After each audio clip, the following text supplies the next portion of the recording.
The reason why I'm talking about him like being someone who was like a part of this community is because I want you to understand, like, he was 19 years old. He's just like you. He had dreams. He had aspirations. He was a human being. He had loved ones around him. He had goals. And in spite of the horrifying realities of existing under a genocide, he tried to still maintain a positive outlook every single fucking day.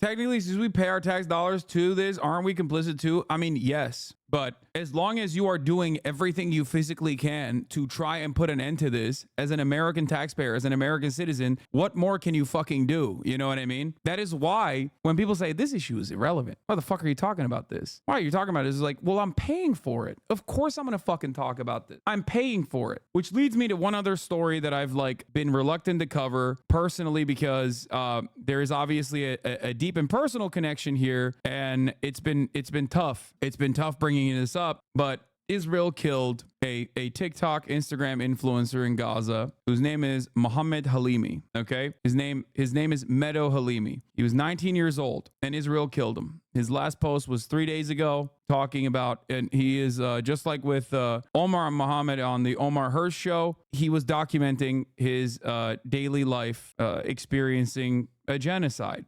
He was planting stuff. He was also a member of this community as well, as I found out later, or at least like someone who watched from time to time. He was actually the one who apparently told Omar and Muhammad that like I had talked about them on the stream, and he was like really excited. Here's Owen Jones's coverage on the matter. I just want to show you one last thing. It's a video posted by Medo Halimy just 2 days ago, a 19-year-old Palestinian. Just have a watch. Let me show you what a day of my tent life looks like. I started the day with a cup of coffee, and then I went to lay down because it was so hot. After a bit, I took my phone and laptop to charge him. This is what they look like.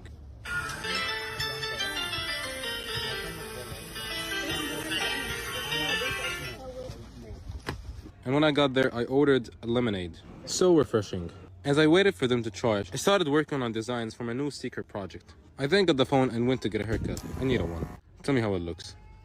Right now it's 6 p.m, so I'm almost done with everything in my day. I went to the tent cafe to get connected to the internet, and I edited the video. Then I went live on TikTok. And that's it for today. Don't forget to drop a follow and like the video. Friends of Medo Halimy now report that he has succumbed to the wounds that he had suffered after an Israeli airstrike in Gaza left him in a coma.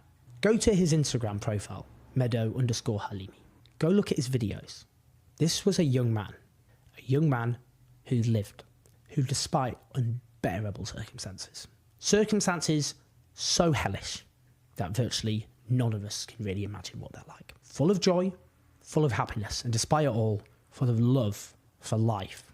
Just 5 days ago, he posted his grief at his 11-year-old cousin Ahmed being killed by the Israeli state.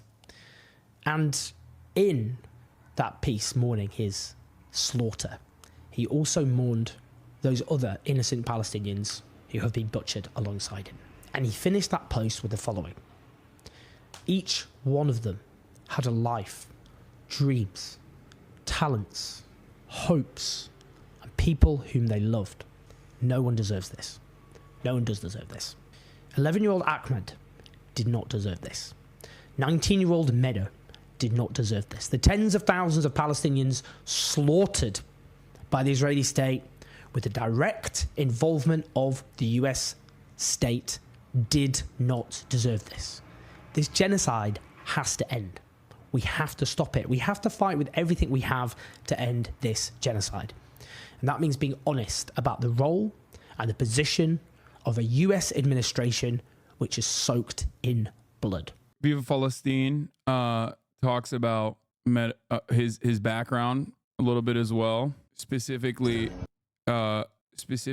what he aspired to do. He had a greenhouse. They do something of planting every day until this genocide is over. A lot of you ask me why I plant. Planting for me is a form of resistance. I bring life to earth. They're taking away life, but I'm bringing it to earth. And I hope that my plants have strong roots to the ground, just like we Palestinians do. Today I'm not planting. I have to fix the farm, expand it a little bit, and I'm gonna show you guys how my farm looks like, since a lot of you have been asking. Let's check out my melons. They have flowers now. Look at that. This is my watermelon. Luchia over there. Lima beans. Looking pretty good. And Menta right now. She's not Mentita anymore.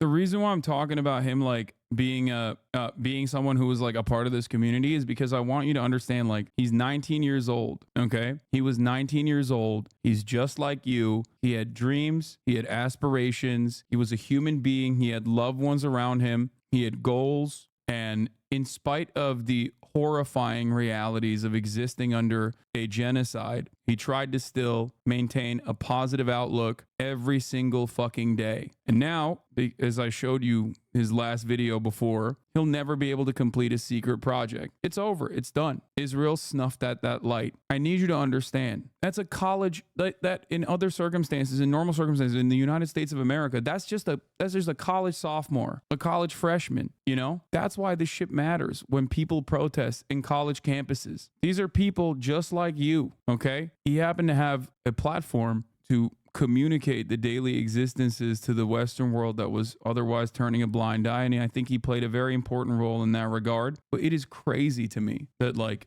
a genocidal apartheid regime that we are completely fucking locked in on defending can just snuff out a light like this.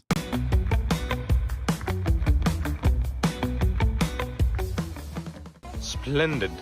And he spent a whole bunch of time over and over again. Medo would sit and explain what daily life looked like for people who clearly didn't give a shit. I'm so fucking angry. This is what he had to spend time doing just so people would hear and believe him. And Israel murdered him regardless. I thought there was no electricity. How are you charging phones? Someone in the past created something called solar panels. They basically create electricity from, solar energy. And that's basically what we're using. A lot of people had them before this whole thing started. And when they ran away, they took them with them, and now they charge for people. Of course, we have to pay for it. So like, I pay $1 daily to charge both my phone and laptop, but that's how we charge. Connection is hard, yet you make videos every day? Question mark, question mark, question mark. Connection is hard. Yeah, you make videos every day. I definitely don't make videos every day. I try to make videos every day, but the problem is I don't have connection every day. And even if I would have connection every day, it would be very, very bad and expensive as well. So the initial plan was basically to create videos daily and post daily, but the problem again is connection and electricity. This is a good question actually. In the beginning, people just started spending all the money that they have saved previously, but you can imagine 10 months is a bit too much. So yes, most people have run out of money, and right now they're basically living off of helps from others, family members abroad, friends abroad, or whoever outside of Gaza that can help them. And today I'm getting a transfer through Binance from outside of Gaza. And let me show you how hard it is to get it and how much money we actually lose throughout the way. This also was a procedure that Israel stopped, for the record. At first, of course, I went to the city of Deir al-Balah. And as you can see, transportation was not 5 stars. I didn't like it. And when I got there, I went to a currency exchange office that also takes money transfers. And what I basically did is... Binance stopped transfers to Palestine after this. Israel stopped them. Binance seized their funds and stopped transfers to Gaza, for the record, just so you guys understand. Yeah, here it is. In case any of you thought still that crypto is decentralized and safe from governments, a genocidal government just froze the assets of every Palestinian through Binance. In case you were wondering how easily they budge to genocidal governments, now you know. Cryptocurrency exchange Binance has seized all Palestinian assets at the request of Israel. Suleiman defends Andrew Tate. Bro, you think I give a shit about the person reporting this? Like, the fuck? I think you guys need to understand something. I don't care about all of the other shit that they believe, okay? What I care about is whether it's correct or not. Like what the information that they're delivering. Like you're focusing on the dumbest shit. Ridiculous. I transferred them the money to their Binance account and they gave me back cash. But here's a problem. 27% commission fee. Yeah, almost a quarter of the money. So if I were to get $200, I would only get about $140. I took the money, I bought some stuff, and I went back home. Sorry, didn't. They killed him. They just killed him. And that's it. They killed him just like 40,000 plus other people. I don't know what else to say about it.